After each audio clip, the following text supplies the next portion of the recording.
Hey, remember when I started uploading JoJo videos on this channel about a year ago and I made a video talking about everybody's favorite buddy, King Crimson, and how his ability works? Yeah, well, we're gonna, kind of do that again because I guess people didn't get it the first time. So, you know what? Nothing wrong with that. We'll just do it again. And by again, I mean now. Just totally don't skip through this video if you want to understand how it works, because it's like, you're skipping through even though the video still happens. Even if you skip it, it still happens, and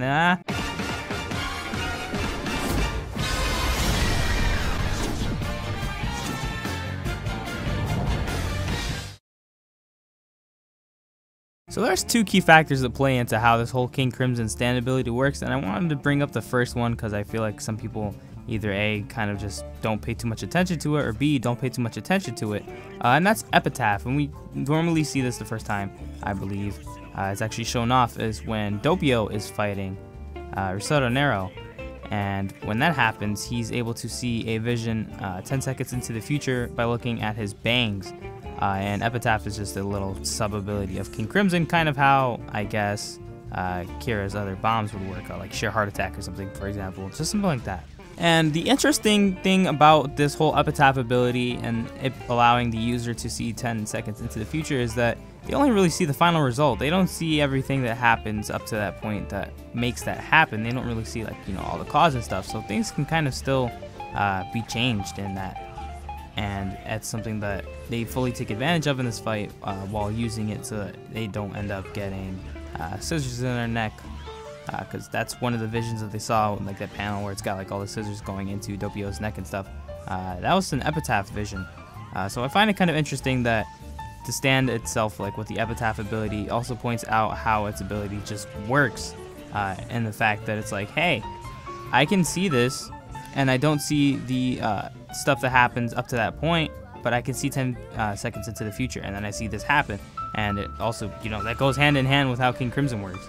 Like the way they describe it is King Crimson erasing time for up to 10 seconds starting from the instant the ability is active, and while he erases time, everything kind of just continues going on unconsciously, but the only one that's really able to do anything within this erased time period is Diavolo, because everybody else would kind of just normally just keep walking or doing whatever the hell they were doing, except they wouldn't remember anything that's going on or notice anything else that's really going on around them during this time.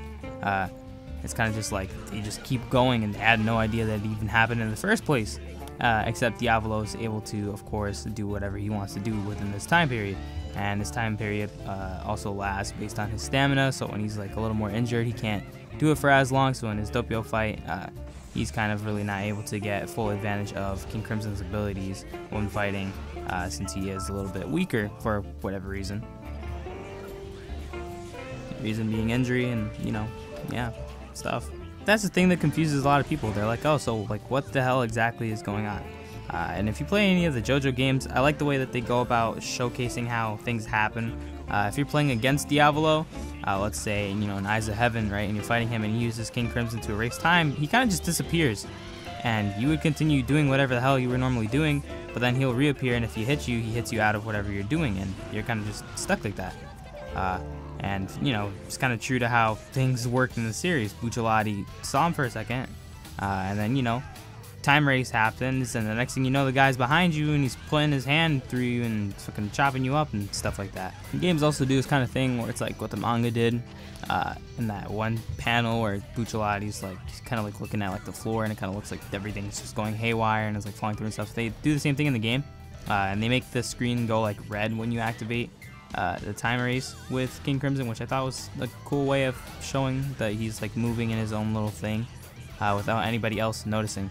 But think of it as like skipping through a video, right?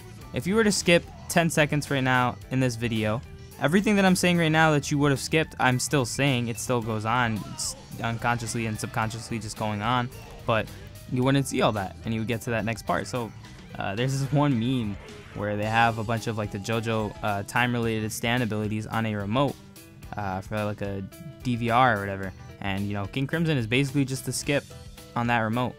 I don't know why a lot of people overcomplicate it, given if you read it when I read it. I mean, I read part 5 in, 2015? And the scans were like pretty shit back when I read it. We didn't have all like the colored scans and everything all translated by that point in English. So I read it with the very old black and white scans, and I was a little lost at first because it's kind of just like, oh, it's like, what the fuck, Bucciolati's dead now. And then, you know, you kind of just see Diablo skipping around and stuff.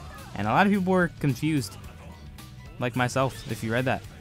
But in this point in time, it's 2017, and I feel like more people should have not, or rather should not be confused at this point with the fact that it's pretty much just a skip on a button. Like, it's just a skip button on our controller, on our remote. You just press that shit, and then boom. And that's how it works. That's literally it. So if you have any more confusion, I don't know, you just go read a book about something else, like Dragon Ball. They don't got time skips, at least until Super.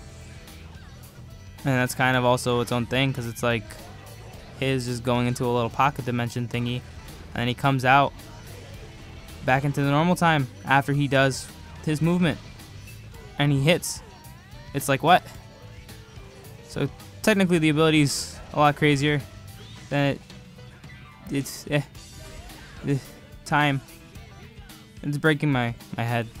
I can't think straight. If you're new to the channel, subscribe, click the like button, all that good stuff. Turn on notifications because YouTube is retarded and they don't know how to publish videos properly. And don't skip the rest of this video because there's videos in the end card and outro music or whatever. I don't know what's gonna play in this. Probably some like jazzy ass Cuphead music again, because jazz is good. And my cat is downstairs rolling around and he's making a lot of noise, and I can hear him rolling.